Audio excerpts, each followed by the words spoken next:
Welcome back to our review of the Supreme Court's decisions from the October term 2010.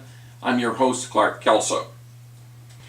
In the field of personal jurisdiction, one of the most often cited metaphors has been the stream of commerce theory.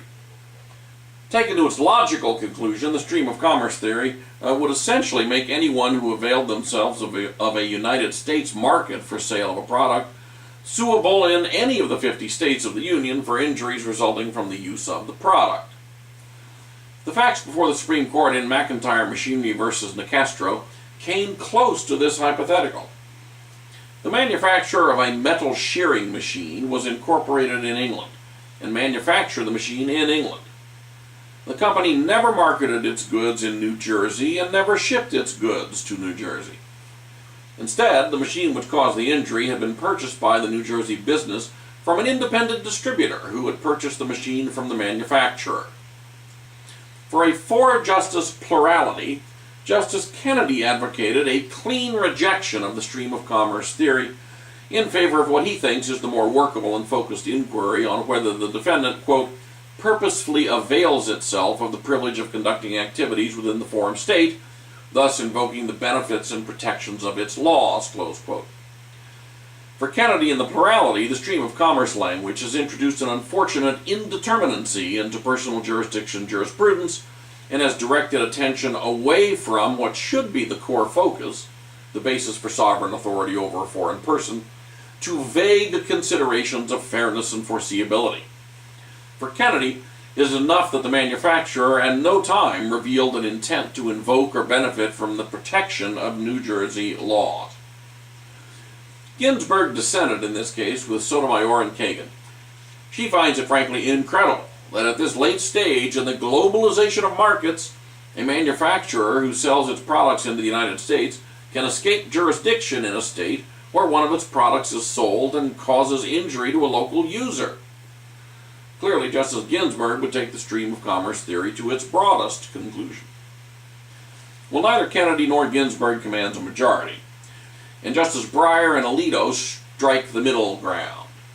They agree with the Kennedy plurality that there are not enough contacts with New Jersey for the New Jersey courts to assert jurisdiction.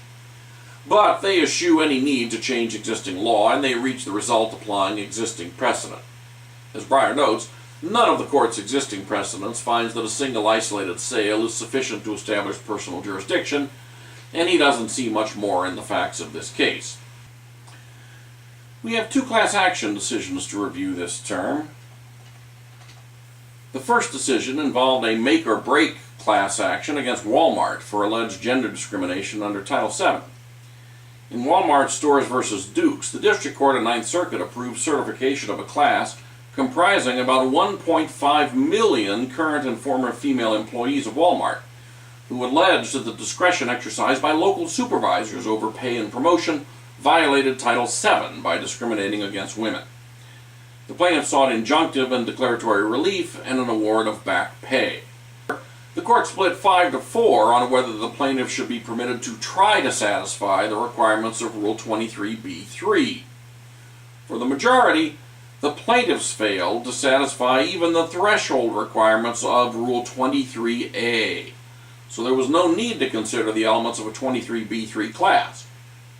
The four dissenters argue that Rule 23a's threshold requirements were met. Now, as we all recall, Rule 23a sets the threshold standards in federal court for certification of a class. It has four requirements: numerosity, commonality, typicality, and adequate representation, which are designed to ensure that the named plaintiffs are appropriate representatives of the class whose claims they wish to litigate. There was no issue before the court about numerosity, typicality, or adequate representation.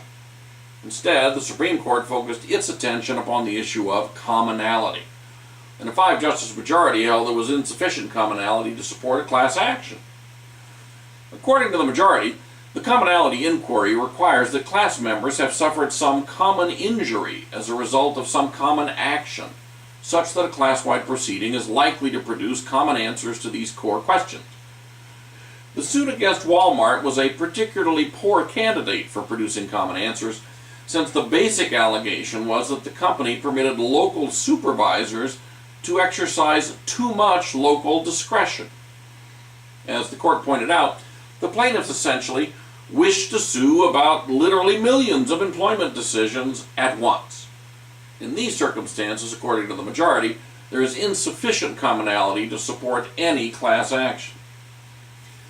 The dissenters argued that the majority had confused the commonality requirement in Rule 23a with the issue that is so often litigated under Rule 23b-3, whether common issues of fact and law predominate over issues affecting individuals.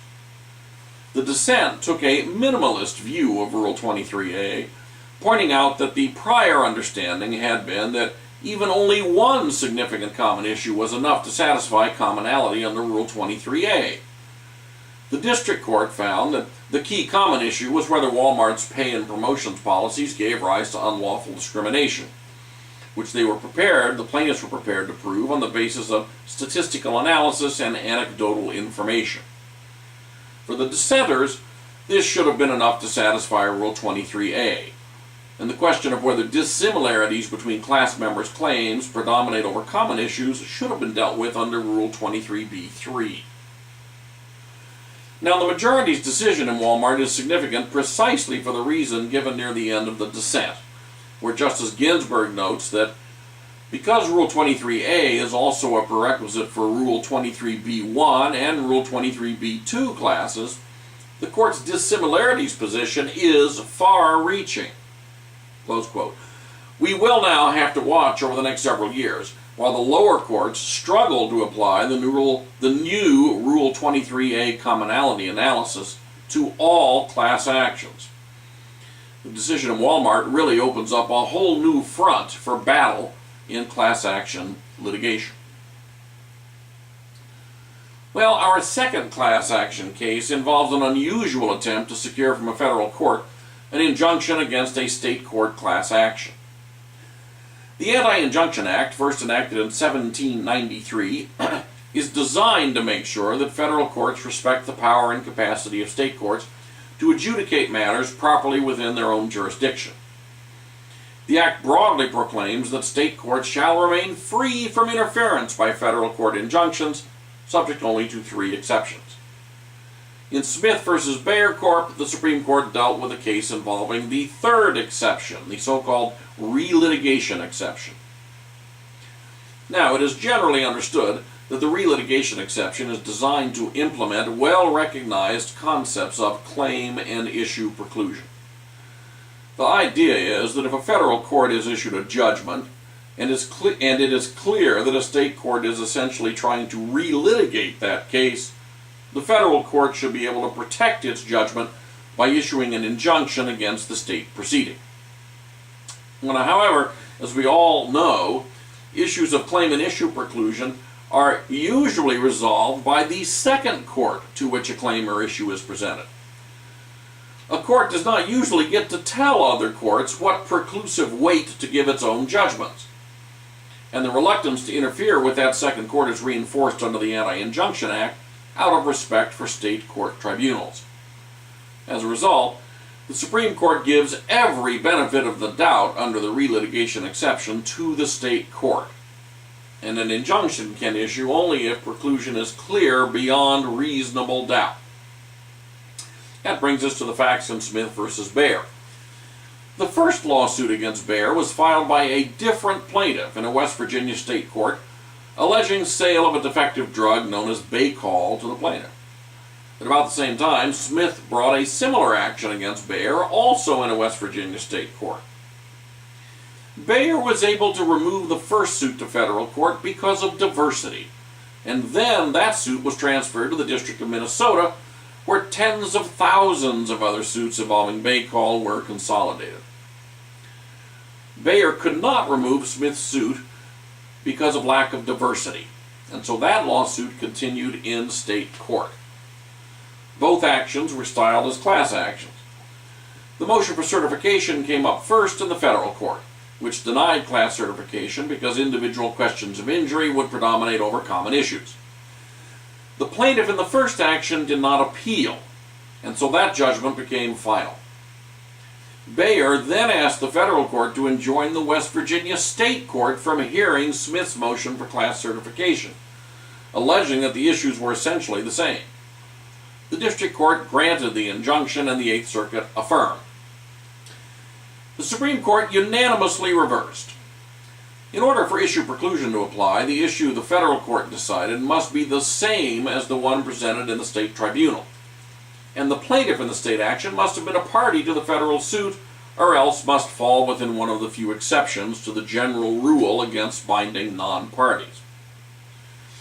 Now, it actually was clear that the issue to be resolved in state court was not the same, because the West Virginia Supreme Court had expressly rejected the federal court's interpretation of Rule 23b3's predominance requirement, even though the state's class action rules were textually virtually identical to Rule 23. Given that the legal standard under Virginia law was different from the federal standard, it was easy for the Supreme Court to conclude that the issue before the two courts was not the same, and therefore issue preclusion did not apply. In addition, the plaintiff in the state court action was not a party in the first action. The fact that the plaintiff would have been within the class in the first action if that class had been certified was not good enough. As the court noted, the plaintiff in the state action was, at best, an unnamed member of a proposed but uncertified class. That does not make the plaintiff a party in the first action.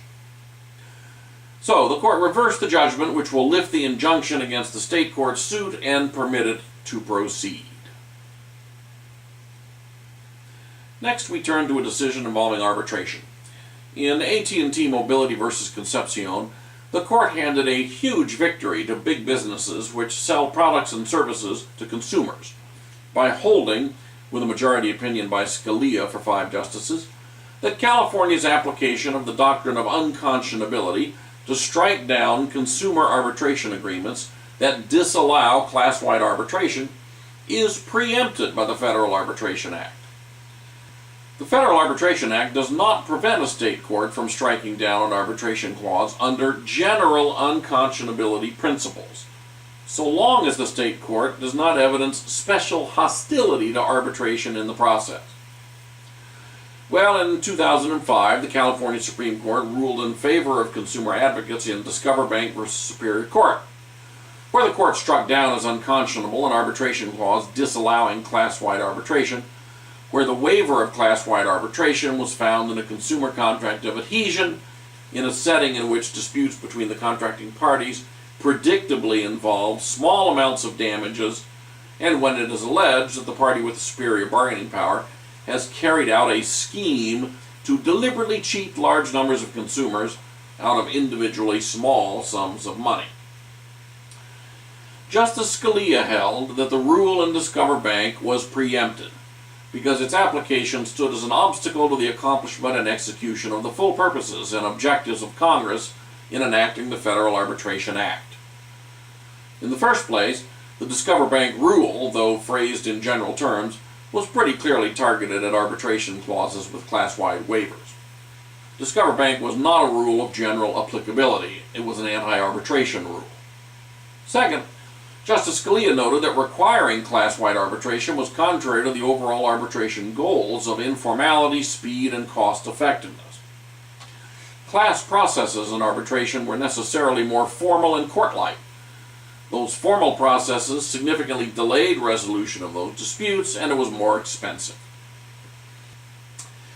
I think we can expect businesses in California and around the country to start including language disallowing class-wide arbitration in virtually all of their consumer arbitration clauses. And we can expect consumer attorneys to fight back and test the scope and limits of the Supreme Court's holding in AT&T Mobility.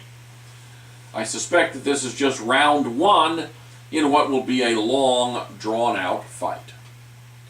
Well, that's it for our civil procedure and arbitration cases this year. To continue your review of the Supreme Court, click on the Employment Law link in your Supreme Court Review table of contents.